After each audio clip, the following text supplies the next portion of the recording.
हाँ तो जय हिंद, आप सभी का स्वागत है। ये हमारा चैप्टर 7 आ गया, यानी संस्कृत आधा खत्म हो गया, 7वां नंबर चैप्टर है ना। 61 नंबर बुक से आपके एग्जाम में आएंगे और ये 28 वीडियो आपको 61 नंबर दिलाएंगे। आपको 28 वीडियो को 2-3 बार अच्छे से देख लेना है, ठीक है। तो भारत है ना, नीति श्लोका जो कि विदुर नीति से लिया गया है, आपको बहुत अच्छे से इसके सारे पॉइंट्स को पढ़ने हैं और इसके सब्जेक्टिव को खूब बढ़िया से करना है। इसके बाद ऑब्जेक्टिव आएगा, उसमें आपको 100% लगाना है। एग्ज़ाम करीब आ गया है, ज़्यादा हल्ला गुल्ला करने से नहीं होता है, ज़्यादा तैयारी करने से होता है ना।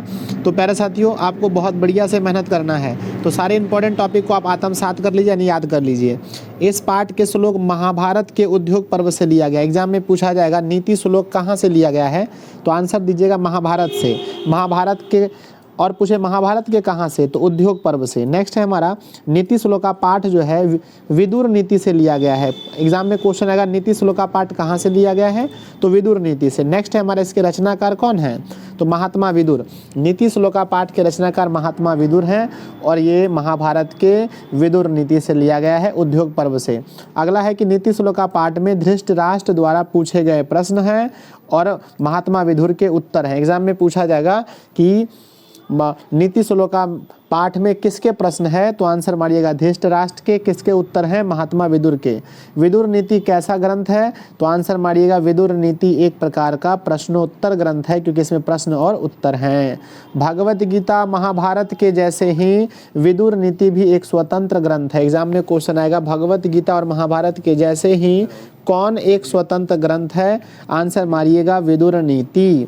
नेक्स्ट हमारा क्या आता है, नेक्स्ट आता है कि जिसके कार्य में शीत उष्ण और भय बाधा न डाले वही पुरुष पंडित है। तो कौन से पुरुष पंडित है, पंडित की परिभाषा बताइए। तो सर पंडित वह पुरुष है जिसके कार्य में शीत यानी ठंडी, उष्ण यानी गर्मी, भय मतलब किसी प्रकार का डर, बाधा न डाले वही पुरुष पंडित है। जो आत्मा को जानकर ही सभी कर्म करे वही नर पंडित है। जो आत्मा को जानकर सभी कार्य को करे वह नर बिल्कुल ही पंडित है। आपको सारे पॉइंट्स को 100% खूब बढ़िया से पढ़ने हैं।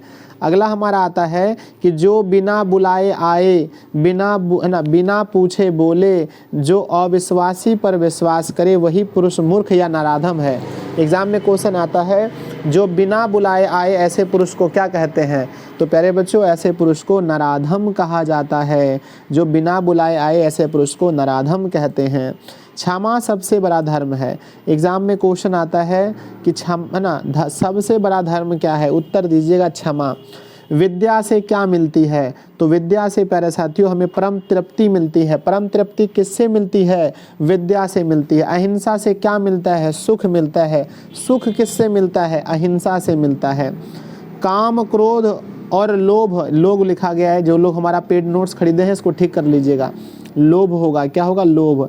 तो काम क्रोध और लोभ नर्क के 3 दरवाजे हैं। एग्जाम में क्वेश्चन आता है नर्क के कितने दरवाजे हैं, 3 दरवाजे हैं। कौन कौन से बताइए, तो काम क्रोध और लोभ। अगला आता है प्यारे साथियों मनुष्य के 6 दोष हैं। कहते हैं कि इंसान के अंदर जो दोष है, जो अवगुण है, वो 6 तरह के हैं। पहला बताइए, निद्रा, तंद्रा, भय, क्रोध, आलस्य और दीर्घसूत्रता, यानी 3 तरह के मनुष्य के अंदर में ये दोष होते हैं। जिस दिन इंसान ये 6 तरह के दोष होते हैं। जिस दिन इंसान ये 6 तरह के दोष को हटा दे उस दिन इंसान परिपूर्ण हो जाएगा। सत्य से धर्म की रक्षा होती है। एग्जाम में पूछा जाएगा धर्म की रक्षा किससे होती है, तो आंसर दीजिएगा, गुरुजी ने पढ़ाया है, सत्य से। अभ्यास से विद्या की रक्षा होती है। विद्या की रक्षा किससे होती है मेरे भाई, तो सर अभ्यास से होती है। अगला, श्रृंगार से रूप की रक्षा होती है और अच्छे व्यवहार से कुल की रक्षा होती है। अच्छे व्यवहार से किसकी रक्षा होती है, तो सर कुल की रक्षा होती है। सभी परिस्थितियों में प्रिय बोलने वाला और सुनने वाला व्यक्ति दुर्लभ है। तो कौन सा व्यक्ति दुर्लभ है, तो आंसर मारिएगा प्रिय बोलने वाला और सुनने वाला। स्त्रियां घर का ऐश्वर्य और प्रकाशन है और प्रकाश है। एग्जाम में पूछा जाएगा घर का ऐश्वर्य कौन है, आंसर स्त्रियां। स्त्रियां क्या है, तो घर का ऐश्वर्य है, ऐश्वर्य है। अगला है हमारा वह घर की लक्ष्मी है, वे पूजनीय हैं। घर की लक्ष्मी कौन होती है, तो ऑप्शन सी में मारना है, स्त्रियां। नेक्स्ट है पत्नी की रक्षा पुरुष का करना धर्म है। पत्नी की रक्षा करना पुरुष का क्या है, धर्म है।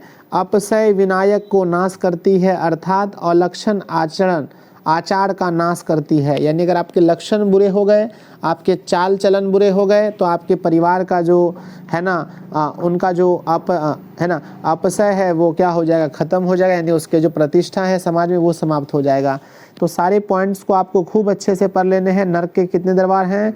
तो सर 3 दरबार हैं। अहिंसा से क्या मिलता है? सुख मिलता है। विद्या से क्या मिलता है? तृप्ति मिलती है। क्षमा क्या है? सबसे बड़ा धर्म है। जो बिना बुलाए आ जाए नराधम। मनुष्य के दोष कितने हैं? 6। सत्य से किसकी रक्षा होती है? धर्म से। विद्या की रक्षा किससे होती है? अभ्यास से। श्रृंगार से किसकी रक्षा होती है? रूप की। व्यवहार से किसकी रक्षा होती है? कुल की, है ना। सभी परिस्थितियों में प्रिय बोलने और सुनने वाले व्यक्ति दुर्लभ होते हैं। इन सभी पॉइंट्स को आपको बहुत बढ़िया से 2-3 बार पढ़ लेना है। आपको भरोसा नहीं होगा प्यारे साथियों कि मात्र 10 मिनट की ये मेरी सब्जेक्टिव वीडियो और 10 मिनट की ऑब्जेक्टिव वीडियो, 20 मिनट में मैं एक चैप्टर समाप्त कर देता हूँ। और आपको लगता होगा कि शायद इससे प्रश्न नहीं हो।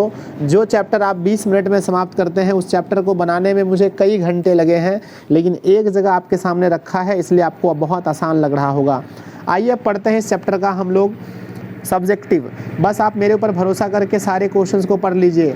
इस चैप्टर से हमने 4 सब्जेक्टिव उठाए हैं और आपको पता है कि आपके बुक में टोटल 14 चैप्टर हैं, जिसमें से 16 सब्जेक्टिव आएंगे और आपको 8 सब्जेक्टिव बनाने हैं। कुल बुक से 61 नंबर आता है, जिसमें 61 में से 61 दिशा ऑनलाइन क्लासेस के बच्चे लाएंगे। बस आपको खूब बढ़िया से पढ़ लेना चाहिए। चलिए, यहाँ पर हमारा क्या लिखा गया है कि नीति श्लोका पाठ का परिचय दें। तो इस पाठ में हमने क्या सीखा? तो प्यारे साथियों, यह पाठ विदुर नीति से लिया गया है। इस पाठ के रचनाकार महात्मा विदुर हैं। धृतराष्ट्र युद्ध की स्थिति को सुनकर व्याकुल हो गए थे। धृतराष्ट्र ने युद्ध से संबंधित अनेकों प्रश्न किए, जिनका उत्तर उनके मंत्री विदुर ने दिया, जिनका वर्णन इस पाठ में किया गया है। इस पाठ में पंडित, मूर्ख, नरक, दोष इत्यादि की भी चर्चा है। तो यही नीति श्लोका पाठ का परिचय है। आपको खूब बढ़िया से पढ़ना है और सही आंसर सटीक यही लिखना है जो मैंने लिखा है। आप चेंज भी कर सकते हैं, लेकिन ये भी लिखेंगे तो कोई दिक्कत नहीं, आपके पूरे मार्क्स मिलेंगे।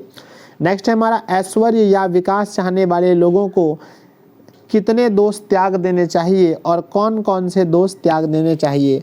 तो उत्तर है हमारा, ऐश्वर्य या विकास चाहने वाले लोगों को 6 दोष त्याग देना चाहिए। पहला, निद्रा, तंद्रा, भय, क्रोध, आलस्य और दीर्घसूत्रता। इतने दोष इंसान को त्याग देने चाहिए ताकि वो जीवन में अच्छा करे, विकास करे, आगे बढ़े। अगला प्रश्न आता है, नर्क के कितने द्वार हैं, उनके नाम लिखें। उत्तर है, नर्क के 3 द्वार हैं, जिनके नाम काम, क्रोध और लोभ है। तो आप लोग देख सकते हैं कितने अच्छे से आप लोगों ने कर लिया।